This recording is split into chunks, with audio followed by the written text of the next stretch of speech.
Avec nous en direct de Sherbrooke, Charles Milliard, chef du Parti libéral du Québec. Monsieur Milliard, bonsoir. Bonsoir, M. Roy. Bon, là, c'est facile. La première question est connue.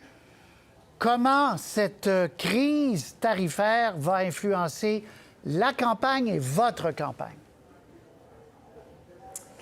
Bien, évidemment, la situation tarifaire, elle est importante, elle est inquiétante. Alors, on va parler évidemment de la situation dans la campagne électorale. Et ça tombe bien parce que j'ai l'intention que la campagne porte beaucoup sur l'économie.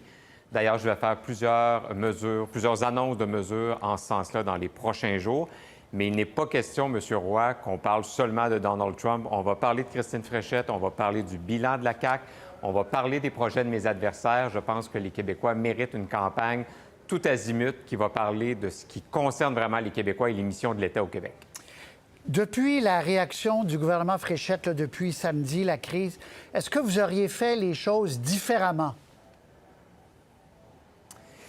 Bien sûr, dans les dernières années, j'aurais bâti davantage d'alliances, entre autres avec le reste du Canada. On sait que la Coalition Avenir Québec a été très chiche dans son développement de relations diplomatiques avec le reste du Canada. Et là, à minuit moins une, on nous fait à croire qu'on est les champions, finalement, de la Fédération canadienne. Alors, évidemment, j'aurais fait les choses différemment à ce stade-là. J'ai aussi émis le fait que les mesures d'aide d'urgence annoncées en ce moment sont intéressantes, mais je les ai bonifiées dans une proposition que j'ai faite il y a quelques jours.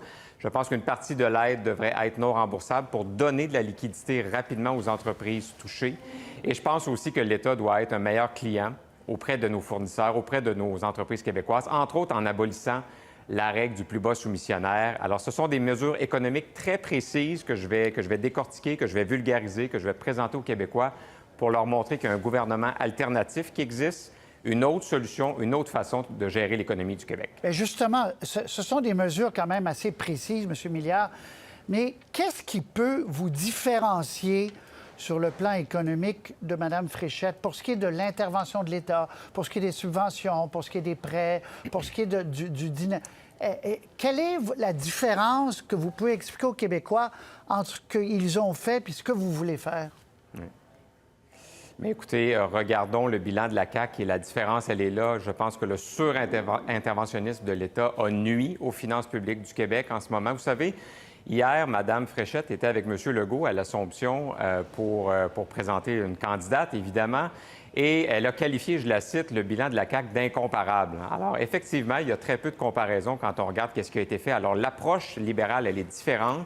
L'équipe, elle est différente. Je pense à des gens économiques de qualité comme Michel Leblanc, comme Julie White, comme Frédéric Beauchemin. J'aurai l'occasion aussi dans les prochains jours, M. Roy, d'annoncer d'autres membres de l'équipe économique.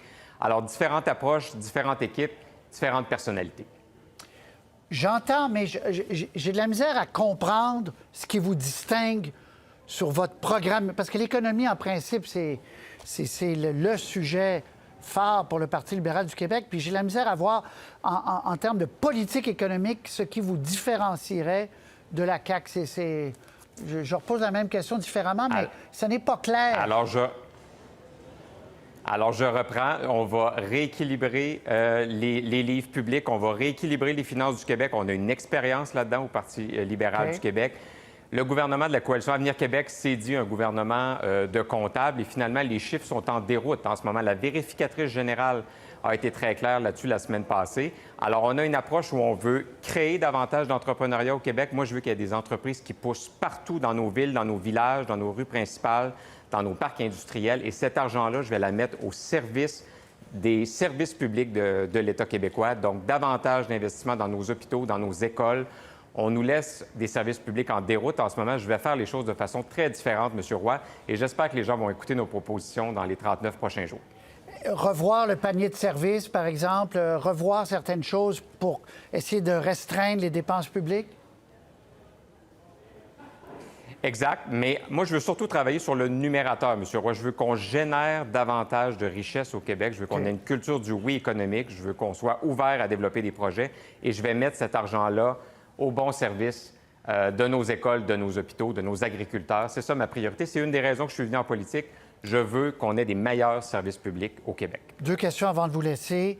Vous avez promis aujourd'hui, en fait, vous avez fait des annonces pour Québec, pour la capitale nationale ce matin, et vous avez dit le troisième lien, je veux d'autres études. A-t-on besoin d'autres études ou on n'a pas besoin d'une décision politique, oui ou non? Alors, merci de me permettre de préciser. Moi, je suis en faveur du troisième lien. J'ai toujours été en faveur du troisième lien. Je pense qu'on a besoin d'un troisième lien en partenariat avec le secteur privé.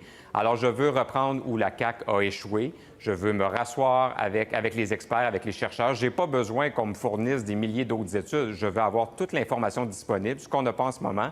Et je veux que les Québécois sachent que moi, je crois à ce projet-là, mais je ne souhaite pas que ce soit le seul sujet dont on parle quand on parle de la capitale nationale. C'est pourquoi j'ai annoncé une quinzaine d'autres mesures pour la capitale nationale. Il est temps qu'on parle de la capitale nationale d'un point de vue d'innovation et pas seulement d'un point de vue de troisième lien. OK, mais si des études vous disaient on n'a pas besoin, comme celle de la Caisse, par exemple, qui a été faite il y a 2 ans, vous faites quoi?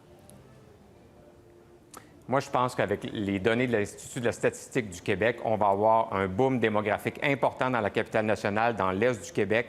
OK. Alors moi, je suis favorable à ce projet-là, mais encore une fois, je vais consulter l'information qu'on va me donner. C'est pas vrai que la CAQ nous a donné toute l'information qu'elle a. Depuis 10 ans, c'est un vaudeville, ce dossier-là. Vous avez dit quelques secondes que vous voulez faire une campagne différemment puis pas miser uniquement sur l'image du chef. D'ailleurs, il n'y a pas votre photo sur l'autobus. Ça m'a frappé ce matin.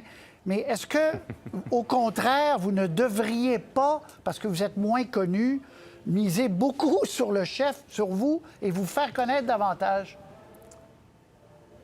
Je vais être dans la caméra, dans l'œil des Québécois dans les 39 prochains jours. Alors, ça sert à ça, une campagne. Nous, on veut faire les choses différemment. OK. Je ne vais pas vous dévoiler ce soir toute notre stratégie de communication, mais il n'y a personne au Québec qui ne saura pas qui est Charles Milliard le 5 octobre prochain. Ça, je vous en passe un papier. Merci beaucoup. Bonne campagne, M. Milliard. Merci. À vous aussi. Au revoir.